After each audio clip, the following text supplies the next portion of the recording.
Welcome to episode 2 of Unbuttoned. Hello. Thank you guys so much for listening last week. Yeah, we're so happy to be back.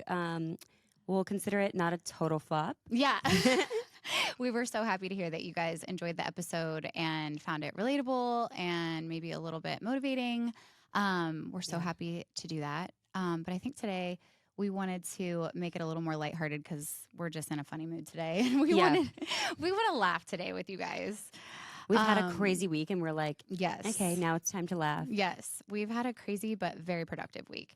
But we wanted to kind of build on the whole idea of faking it until you make it because we have 100% done that up until now with our business. And we wanted to share some stories with you guys, kind of telling you a little bit more about our road to getting to where we are now with Coco the Shop, but also just sharing some funny moments where we definitely were faking it to make it. Episode 1 was kind of like the overview of like how we got to where we were today, but like the very surface level. Yes. And now we're going to try maybe like each episode to dig into like a little piece and part of that. Also, if there's ever something that you want to know more about or hear about, definitely send us a message because that's super helpful to us. Yes. But like Elizabeth said, today we're going to talk about faking it till you make it, which is so real. So we kind of shared last week that the first time we ever went to a market to buy product for the shop, there are different qualifications that you have to be able to attend a wholesale market. You have to prove that you're an established business so that not anybody can just go buy product wholesale. And one of the things that we did, we had to have an official business card, which I think is so funny that that's like a requirement. Which I'm like, what is this, the 1920s? Like, literally print it out on paper. So we just went in Canva. I know, and we just made a business card that had my home address and then our business name They also on it. required titles, and we were like, we don't. What are our titles? We literally had to ask Elizabeth's husband. We're like, what should our titles be? He said something super official. We were like, no, we're not doing that. No. And my husband actually listened last week, and he said, I learned something new. I didn't realize you guys made a fake business card. I'm like, oh yeah, and you were going full-blown fake. And it worked. Mm-hmm. It worked. It did work. I don't even remember what our first ones. I want to try to dig it up and find what our titles were, but probably something silly like buyer. Yeah. Because we didn't know what to put. But we didn't even have a business name yet. Yeah. And we flew to Chicago. Yeah. We had no idea what market even looked like. You had a little bit of an idea because you had gone to a wedding market before. Yeah, back before I even had William, I think it was, I was really interested in, I had actually just gotten married, and in hindsight, that's totally why I was so excited about it. But I had really wanted to open a wedding dress boutique. Yeah. And so we had taken a little family trip with Peter Joseph to Chicago, and I went to a wedding dress market, which was actually in the exact same place as the market we went to for the first time. Yeah. But a whole different experience, completely different experience. And I didn't end up buying anything at the bridal market or anything, but also we, to fly out there and to start the business, we just took out like a business Amex, which is another thing like that. I think we kind of touched on this last week, but that's one thing that I think is a misperception about, is that a word? Misperception? Misconception about the financial startup of Coco. Look at me correcting you, by the way. I just want to stop and say something that it's usually me Lauren who says, can't spell, or I can't spell, I can't use phrases right. But here we are, misconception. Peter paid Paul. Peter paid Paul. I want everybody to mark that down on their calendars right now. May, what is it? 8th? Yep. I knew a phrase. Yeah. What was I even talking about? I don't remember what Sorry, I was talking about. I really needed to say that. We took out a business Amex. Yes. So that was how we started things from a financial perspective. We had a business Amex, and that is what we put our travel on originally. And then also our first round of products. Yes. That was how we got things started. So we didn't have any sort of like fundraising or any cash that we had up front. It was just a business Amex. Yeah. And we still use that. Yeah, I was going to say, we still have that card. Yes. And also talking about the market, we literally went to like one vendor and we're like, oh my God, this is totally our style. This is love our vibe. it. This is our vibe. Now we look back and we're like, okay, it was fine. Yes, it was good, but that particular vendor has not updated their styles they look since the same. then. So now 3 we years later. Look back and laugh. We're like, oh, there's that dress we started with, the pine dress. For the pine dress. We always joke because the pine dress haunts me because if I see a picture of it for one more second, I'm going to lose my mind. Oh, it was in the first drop. Yeah. It was in the first drop, and Lauren was not a fan. No. And going along with the fake it till you make it, we obviously didn't know how to even like load products, mark products. Oh my God. All these things it was a learning game. We had didn't to just know how guess. to buy. Like, we didn't know how it worked. So when we found a vendor, we were like, so how does this work? Yeah. Like, how do we pay you? When do you ship it? How Right. much do we order? Like, we went into it so blind. But They were like asking for our email. We are like our personal Yeah. email or we don't have a We don't have an business email. We got a Gmail. yeah. We did get our ducks in a row a tiny bit when we Yeah. got back. We realized all the things that we needed to get together, but at that point we needed to get all the inventory in and get a website up and running. Yeah. And Yeah. this was all. We went to market till January 24th because I just looked back at pictures. Oh my gosh. And if we could put a picture up in the corner of this on YouTube, I'm going to, because we joke that we look like babies. We do. And it wasn't even that long ago, but we I'm like, are has like, this business aged holy us? crap. Exactly. I'm like, are we okay? I know. So I'm going to try to put a picture up in the corner or something because it's funny It how is like funny. quick things change. It But is funny. we went to that first market on the 24th of January, and then on February 15th was the first launch. So if that gives you any indication of like turnaround time to get our act together. Yeah. And we actually, I think at the time when we went to market, we were like, okay, let's aim for March 1st. Yes. But then items started arriving and we were just so excited and we were like, let's just do it. Let's go for it. Yeah. Items started arriving to Elizabeth's house. Yep. We didn't have, obviously, the office at the time. Yep. We were working out of her she shed. Yeah. I have an old like shed on our property that I had convinced Peter to renovate for me, basically just paint the walls and put flooring down. But we were like, we could work out of there, just in the dog cage, basically. Completely in the dog cage. But I want to pause really quick because I realized that we are assuming that everybody knows us. Elizabeth's husband is Peter. Yes. Lauren's husband is Hunter. So if you ever hear us Yes. mentioning them, Yes. that's who we're talking about. Yes. But yes, Peter built this on their property and we decided to make it our Yeah. office, warehouse, all of the above. And when I say shed, I mean, how big would you say that shed is? It's like 10 by 12. Okay. Yeah. So it's little. It's little, but we thought we were we made like it work though. in the mecca of Yeah, offices. yeah. We thought we were so cool in there. And it started out, we had like a little couch, a desk. We were and scrappy. we were really scrappy. We would pack orders on an IKEA, like, you know, those cube The 6 shelving. cube shelves. Yeah. Yeah. That was our packing station.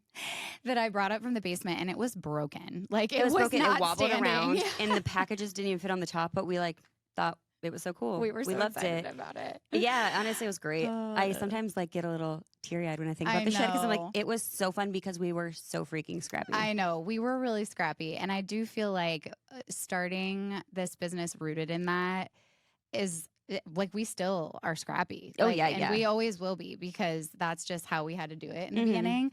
I feel like when Savannah started, she's like, oh, certain things were like, oh yeah, that's just like how we do it. Like it's fine. Savannah, who started as an intern with us, she is now full time. She just graduated last weekend. But the first day that she came to her internship, we were like, oh yeah, come up the long driveway and we're upstairs on top of my garage. Okay, that's another fake it till you make it thing that we shouldn't admit on here, but we're going to really quick. We had applied on Handshake on Ohio State's website for an intern. Yep. The first time that we ever did it, it kicked us back because they said, we're not sending an intern to a home. Yeah. Like, you serial killers.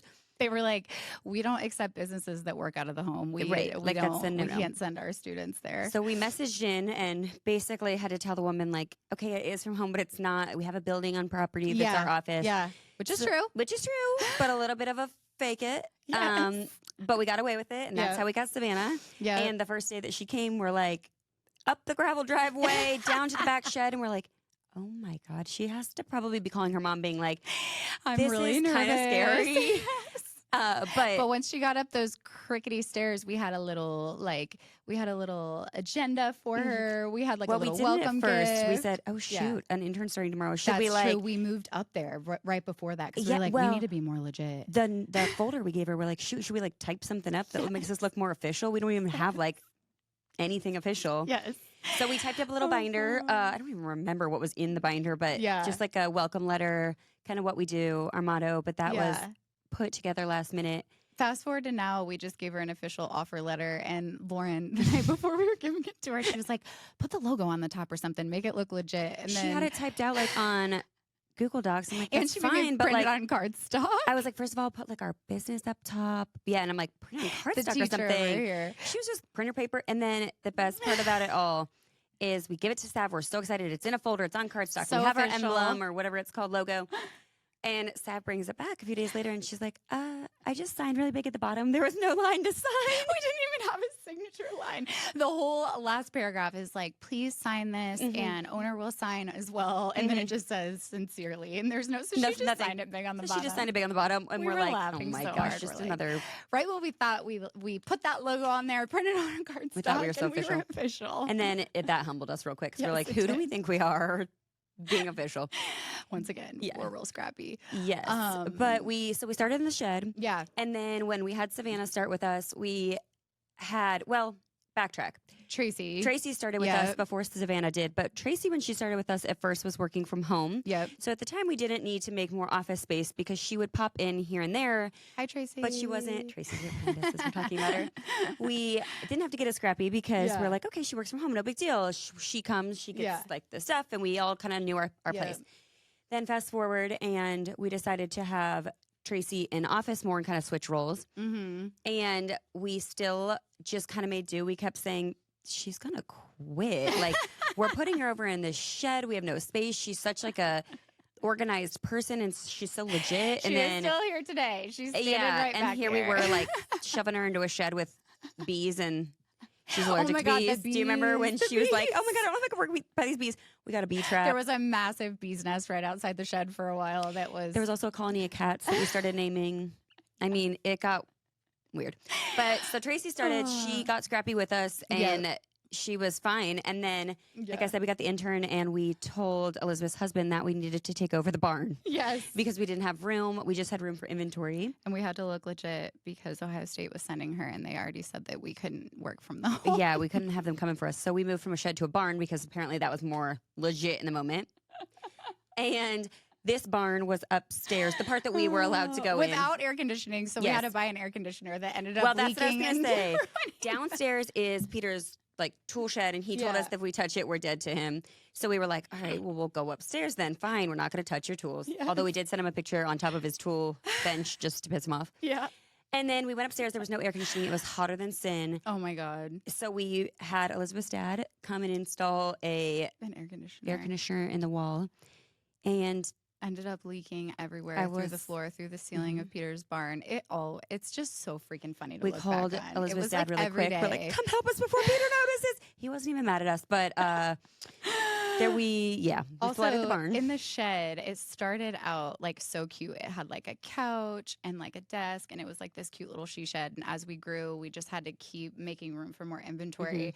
But at one point, like, we were building a house on our land, and so at one point we were like shooting all these glamorous pictures and try-ons and stuff like in the shed, when in reality if you looked outside, we had no running water at all. We had no internet, so we were working off of our Wi-Fi from our phone. Yeah, and we had no plumbing, so we also had one working light bulb. And one working light bulb. And randomly the power would just like go out like during construction, but we had no bathroom. We were peeing in a porta potty, and then we'd pop back in with our hair all done and like keep shooting. I mean, imagine a construction site and you are in full glam, a dress, and you are hiking it down the cobblestone road to a porta potty amongst the construction workers who are looking at us like, what in the world is going on back there? Yeah. That was, now looking back at it, it's funny and it's fun. At the time, we were like, we're just going to do it. We really don't care. Yeah, that brings us too, though, to like another more recent shift that we made, which was getting an office space, which is where we are now. I think that a lot of people have asked that, like, from the financial perspective, and we just had zero overhead. I mean, we had the inventory, which we would sell and turn over, but we didn't pay for an office because we were working in a shed. Yep. We didn't even have water. Yeah. We didn't even have a bathroom. And we had one light bulb. Yeah. So we honestly, for the first year and a half, we paid almost nothing because we were trying to save it up to eventually get an office. Yeah. which I know is not feasible for everyone, and working from home is really hard, but we just kind of had to make it work. And yeah. And then when the office opportunity did come, like even in that situation, could we have waited longer and been in a better place financially before signing a lease? 100%. But again, it was a conversation that we had. In fact, I remember you, me, and Tracy sitting out like in my grass one day and just being like, should we go for this? Which, mind you, the day that we were sitting in the grass was a day that my son was home from school because he was sick, but we had a really important meeting. Yeah. And being all moms, everyone, we've always been really supportive of each other. And Tracy and Elizabeth were like, I mean, not all, me, my kid, we're not all fit up in this barn. Yeah. So we're like, cool, he can play on the playground. Yeah. We'll lay in the grass and have our meeting. And we did it. And we laid there. And I remember us saying, I don't know how much longer we can do here. This just isn't feasible. And really the turning point was we left a trash bag in the barn, and stray cats got into Peter's car, and he sent us a text in the morning. He basically kicked us out. Was the landlord so mad at evicted us. He was like, you're done. And it was kind of the push we needed to be done because we were going to just kind of hang on to it. But could have probably hung on for a little bit longer. However, we've gotten so much more done in this environment. So there's pros and cons. Oh my gosh, yeah. To both. I feel like I'll never forget that conversation though, because all three of us knew that it was a really big risk. Yeah. But like we all collectively were like, we can do this. Like we'll figure it out. We'll find a way. And having these two feel so supportive of it gave me the push to go for it. And I do think there's something to be said for like just leveling up. Like we were in this place where, you know, we could have better photography, better marketing, more efficient operations, be together more, get out of my house with distractions. Like at one point, like Lauren and I would be inside my house photographing things. Tracy would be upstairs in the barn working on like pulling data, and Sav would be in the shed. And it was just like so inefficient. And again, it was like a risk, but now looking back, it really helped us like take a step into like really leveling up in terms of just the business in general, getting out of there. In general, it helped us in so many ways. One, leveling up when we moved, but I'm thinking about before we made the move, just working in those, I almost said conditions as if we were like... conditions, like it's a sweatshop. Yeah, I was like, okay, that was a little dramatic. But when we were working in that environment, it honestly made us a lot closer. One, because we were physically close. Yeah. And two, we had to learn how to communicate. Because we were so close, there was no room for just... argument, huff and puff. Right. I mean, there was one time that there was an argument. I got so annoyed, and I was like, I got to get out of this fucking barn, and I got to take a breather. Mind you, this was over a calendar. It got to be a lot, and I think that was our tipping point where we were like, we're just not getting stuff done efficiently, and we're starting to get snippy with each other. However, that also taught us how to communicate with each other because that was our first real like moment of being like, oh, whoa, okay. You know, that's kind of how things are working. So it taught us stuff, but it also... We learned so much in that space and throughout that entire experience. And now moving in here has taught us so much too. Like every day we learn something new, and it usually comes with some sort of setback. Totally. But our favorite lesson is that we used to just change wherever because we were at Elizabeth's house. Yes. We moved in here and realized we're in offices surrounded by like men. And we thank God we have a dressing room because we find ourselves just starting to get changed, and we have to remind each other, go in the dressing room, because we were so used to being in Elizabeth's house that now lesson learned, we're like, we can't do that. But bigger lessons also came with it, like sticking to the budget a lot more. And it's definitely held us accountable more than ever before, for sure. Because now we have more fixed costs than we ever did. A lot of them were variable, and we could kind of fly by the seat of our pants. So budget, I would say, was a big one we took from it, but also just like time.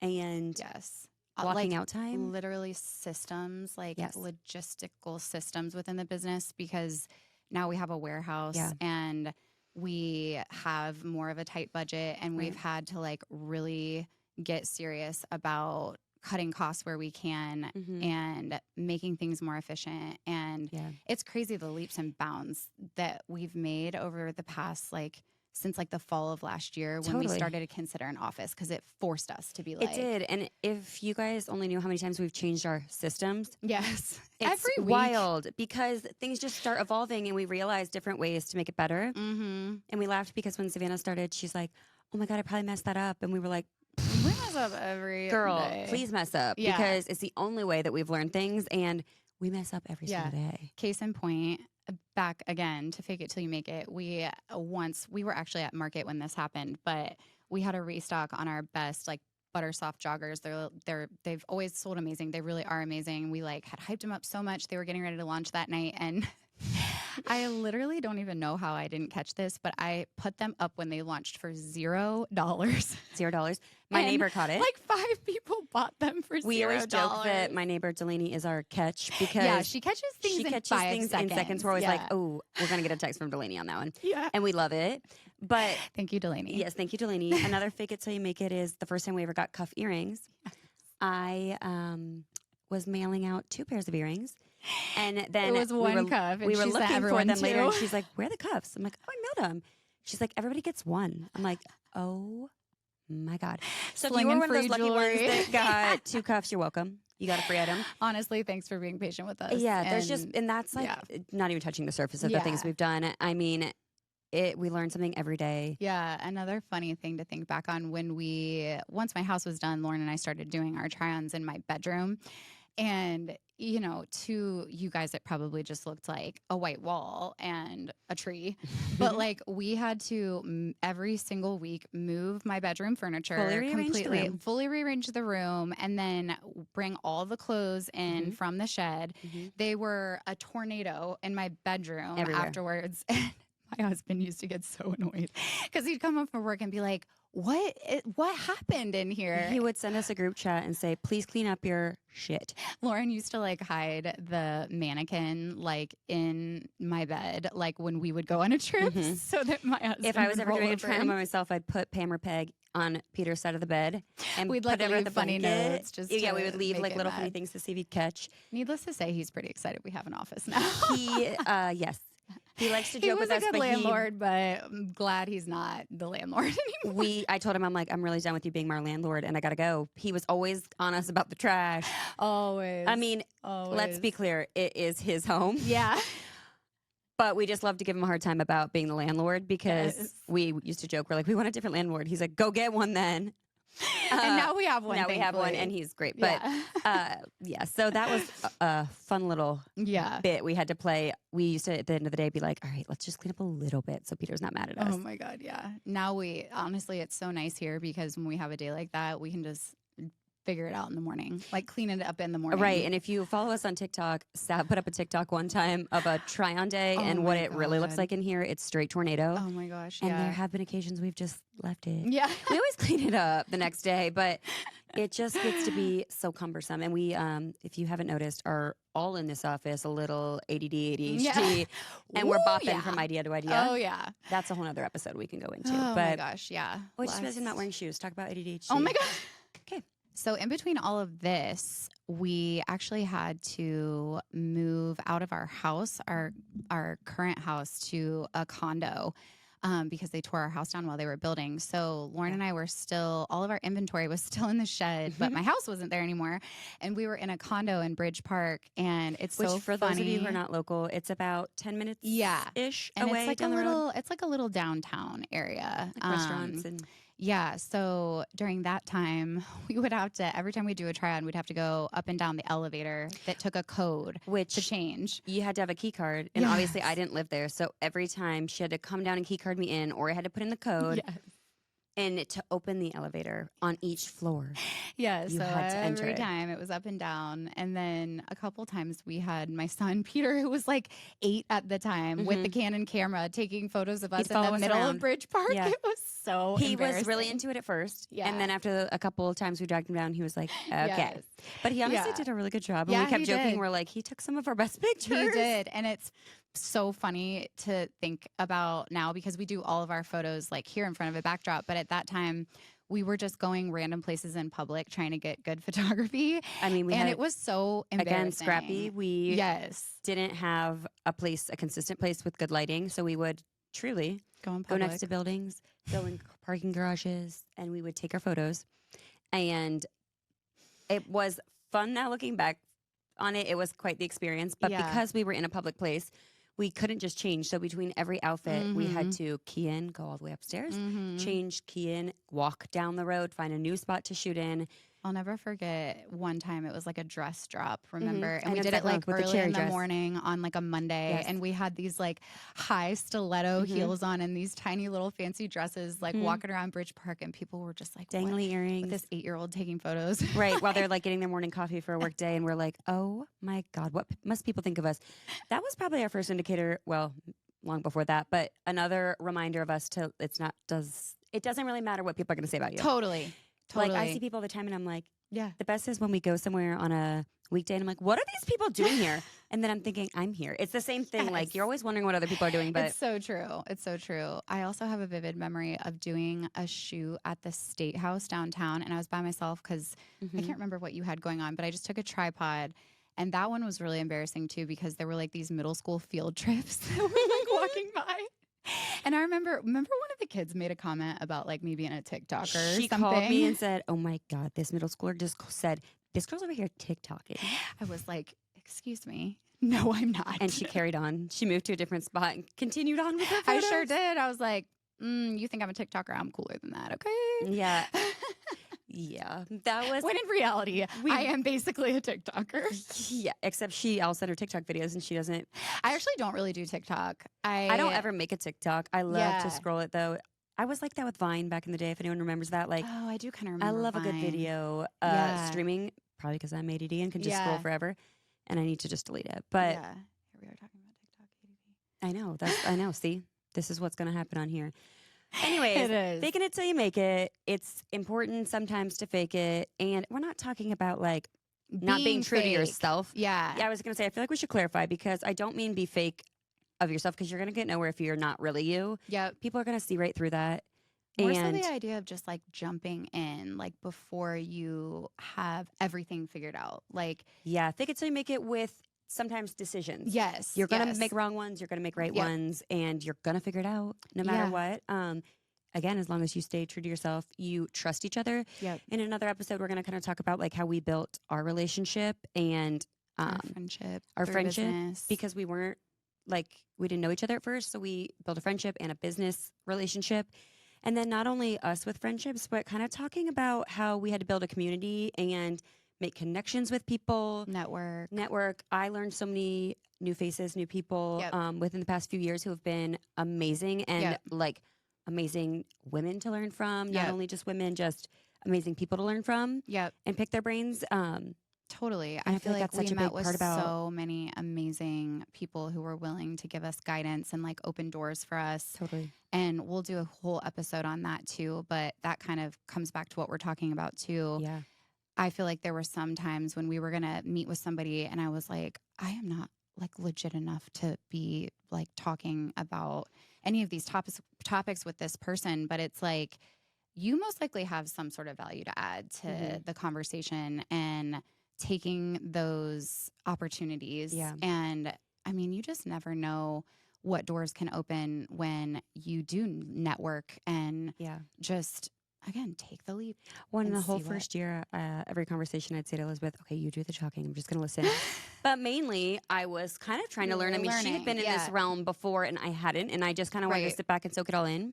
Now I feel confident enough to have the conversations or initiate a connection or whatnot. But it was a big learning curve for me to like figure that all out. But I think it's the most valuable thing that we have done. Totally. I completely agree. I feel like everything's going to be a little bit of a learn. Yeah. Okay, so I feel like we could talk forever because we just like to yap in here. But we're just going to sum up this episode and kind of like what our takeaways are. And we hope that you guys will obviously join us for like episodes to come. Message us. Let us know what topics. We love to hear from you. But again, the lesson here is kind of just fake it till you make it. Yeah, I feel like what we want you guys to hear from this is, I know personally, I mean, I'm sure we all experience like outside looking in, whether you're following another small business or another person or an influencer on social media that seems like they are so smart and have everything figured out and Right. have everything all together. Most likely they don't. And a lot of our journey has just been going into it and then just being okay with pivoting and just jumping in before we have every single little thing figured out. And that is obviously going to feel uncomfortable, but that's how you learn. It's the quickest way to learn. Yeah. And never compare yourself to anybody else, because you know that what you're seeing on social media is never the full picture. Yeah. I mean, obviously anyone can post a great photo and behind that photo was 30 other ones where you may have looked crazy, but it took you 30 photos. Yes. So, I mean, just important to remember that you got to keep going. Yep. Things are not always what they appear. Yep. And you can do it. Bye-bye.